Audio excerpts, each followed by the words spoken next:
math o basic myth? Kinwestiyon ni Senate President Pro Tempore Ping Lacson ang logic sa likod ng umano'y 805 billion peso cash deliveries ng mga nagpakilalang dating Marines. Ang detalye sa agenda report ni Hannah T. Humigit kumulang 5 taon ang aabutin para makumpleto ang pag-iimpake, pagkakarga at paghahatid ng 805 billion pesos. Yan ang tila basic math na palag ni Senate Blue Ribbon Committee Chair Ping Lacson. Kasi, 805 billion pesos. Ang laki pong pera nito, ha? So, itong pera na ito, mga pre, kung 85 billion pa, hindi po million yung pinag-uusapan dito. 805 billion pesos. Diba? So, ilang maleta po yun sa tingin nyo? Diba? Ilang maleta po yun? Baka yung 805 billion pesos,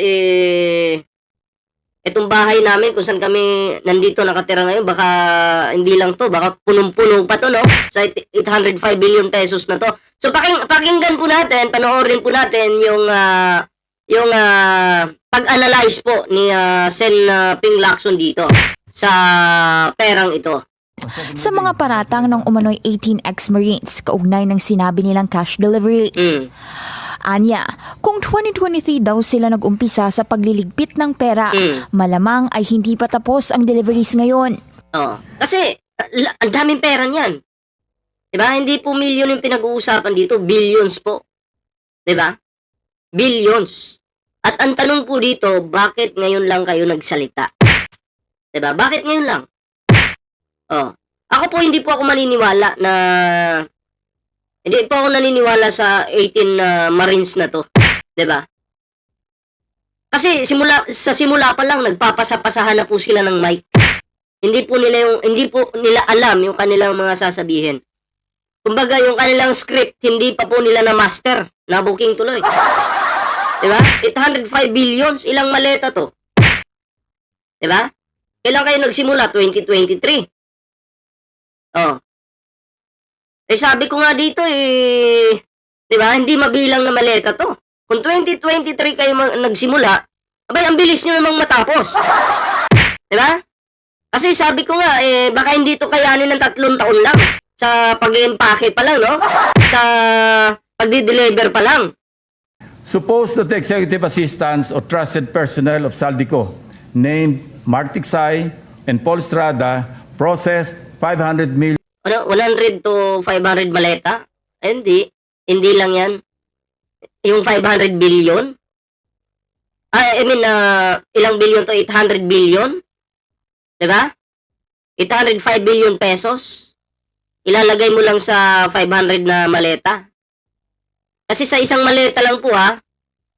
Kahit pa sa isang maleta lang, estimate ko dyan. May nakita kasi akong video, na hindi naman to about politics, yung nakita kong video, pero tinry po nila maglagay ng pera sa maleta. Oo.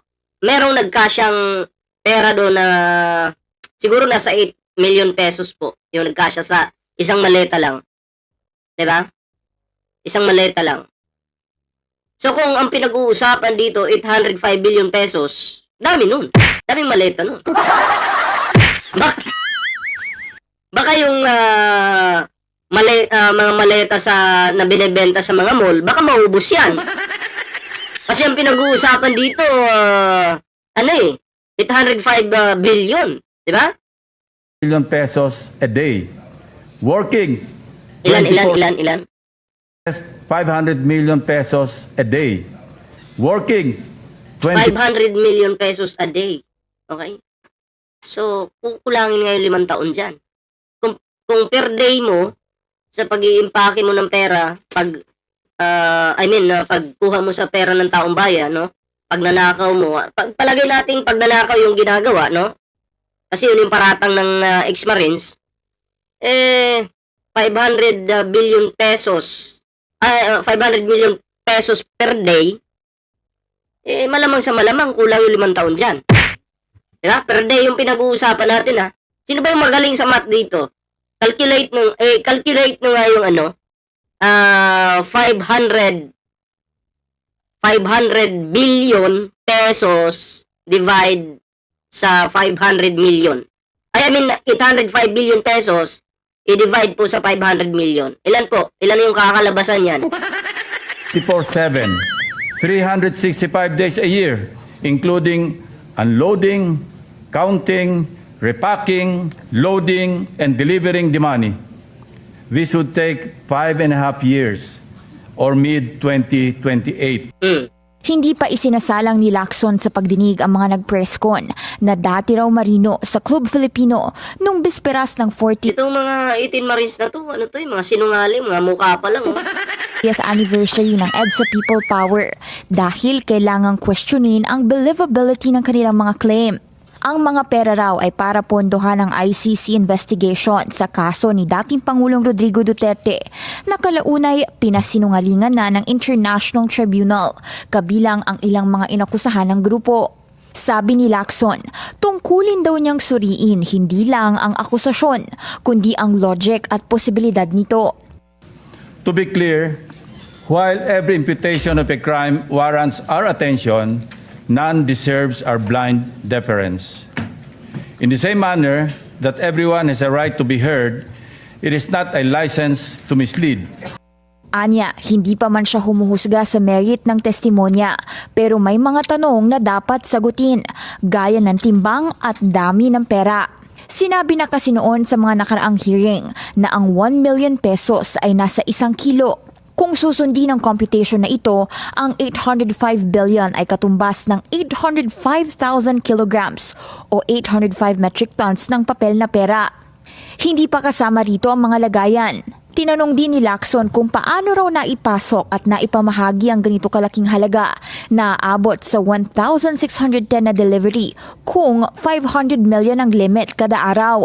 Ayon din daw sa datos ng Bangko Sentral, umaabot sa 2.7 trillion pesos ang kabuang physical cash sa 2024. Kung totoo ang paratang, halos 15% ng lahat ng perang nasa circulation at bank vaults ang dumaan sa iisang tao. Pray tell, Mr. President, if their statements appear to Yung 805 billion na yan, kung ginawa siguro nilang 50 billion, 50 billion or 100 billions, nakapanipaniwala pa. Pero ito, 805 billion, utang ina. be Sinong niloloko nyo? demonstratively false, Marami namang mga DDS yung mga uto-uto din na may pahampas-hampas pa sila sa mesa. Putang ina! Oh, pamura-mura pa sila, di ba? Kala mo naman talaga, no?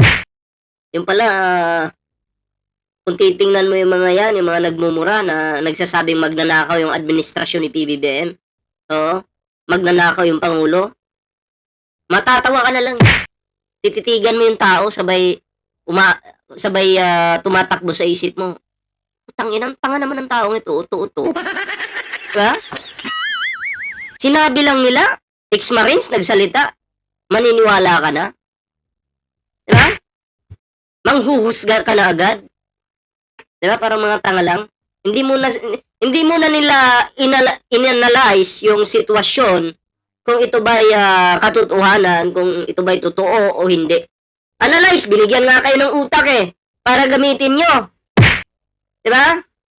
Anong ginawa nyo? Pag sinabi ni Juan na cake to, kakainin mo, yung pala tae. Totoo talaga to. and physically impossible to accomplish, wouldn't convening a hearing effectively validate and dignify this information? Iba naman ang posisyon dito ni Senator Amy Isa pa to, ingat kayo kay Amy Marcos baka saksakin tayo ng baba niyan. Ano yan aso-aso yan ni Sara Duterte. Diba? Aso po ito ni Sara Duterte, itong babaeng ito. Ingat kayo dyan ha. Matulis yung baba niyan. Kos. Anya, hindi raw issue rito kung deserve bang ma-dignify ang kanilang claims. Kung seryoso ang mga akusasyon, duty daw nila na i-examine ito. Aminado ang presidential sister na incredible ang claim ng mga umano'y dating marino, kaya't nararapat lang daw makapagpaliwanag sila tungkol dito. Hindi na magpapaliwanag pa. Sampahan na ng kaso yan sa korte na magkaalaman. Ay gusto pa ni Amy Marcos pakabain pa yung issue. Gagastos pa kayo dyan para sa walang kwentang usapin na yan. Diba? sampahan na ng kaso, doon na nila patunayan yung kanilang mga pinagsasabi. Diba? Yung mga katotohanan ko noon na nilabas nila. Oh, papayag pa ba kayo na ito'y tutukan pa ni Amy Marcos? Na iimbestigahan daw? Hindi na pwede. Magsasayang ka lang ng pera eh. Diba? Halatang halata naman kung bakit mo gusto itong tutukan at imbestigahan at gusto mo pang pahabain. Para yung isipan ng taong bayan makapokus dito sa walang kwentang usapin na to. Diba? Pero sa totoo lang, dapat dyan, hindi na pinapansin yan. 18 Marines? Naging Marines kayo? Dating Marines kayo, tapos ganyan kayo? Mga sinungaling kayo, isa kayong malaking kahihiyan, sa totoo lang. At isubstantiate ang mga alegasyon under scrutiny. Ang isang Senate inquiry ay pinoprotektahan din ang reputasyon ng mga akusado. Kung fabricated daw ang mga alegasyon, nararapat lang na panagutin ang mga dapat managot at lalabas lang daw ang katotohanan kung magkakasa ng investigasyon ang Senado. Unang iniudyok ng kampo ng mga umano'y dating marino ang isang investigation. Lalabas lang yung katotohanan kung magkakasa ng investigasyon ang Senado, tapos ang mag-iimbestiga si Amy Marcos. Isang bias senadora. Bias na senadora na tuta ni Sara Duterte. O papayag ba kayo? Siya mag-iimbestiga. At kalaunay, natuklasang ilan sa kanila ay dishonorably discharged at ang iba naman ay kalanmay hindi naging bahagi ng hukbo. Sabi ni Lacson, for truth's sake, Discharge. Kasi hindi naging bahagi ng hukbo. Tapos paniwalang-paniwala kayo. handa raw siyang makipag-usap kay Attorney Levy Baligod, ang abogado on behalf of the ex-Marines, para i-reconcile ang kanilang mga testimonya nang hindi nasasakripisyo ang integridad ng Blue Ribbon. Para sa agenda, Hannah T., Billionario News Channel. Oh.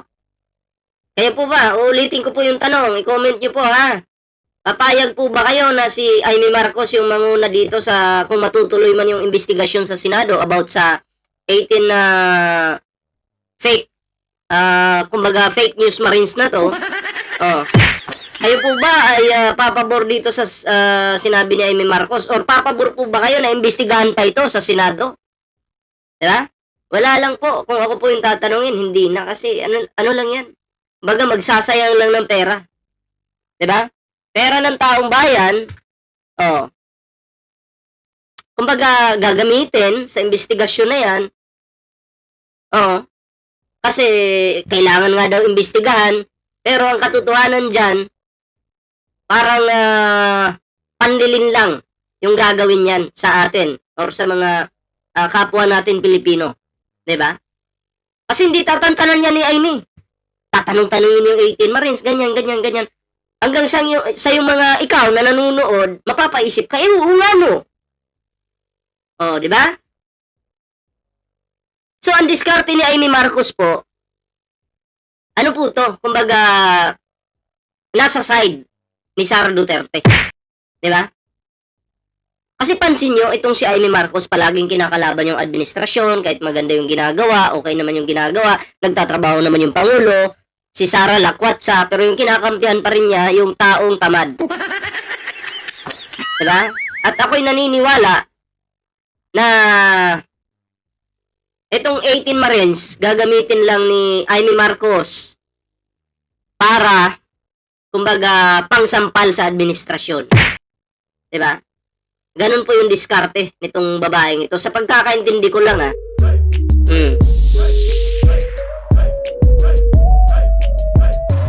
wait lang po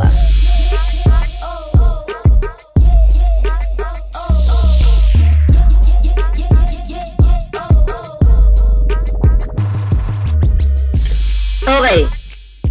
Kayo mga pre, anong reaction dito? And comment down below para naman po mabasa natin yung inyong kanya-kanyang opinion, reaction. Siyempre, share po natin ang video ito mga pre. Magandang gabi po sa iyo lahat ha. Ayan. So next topic po tayo.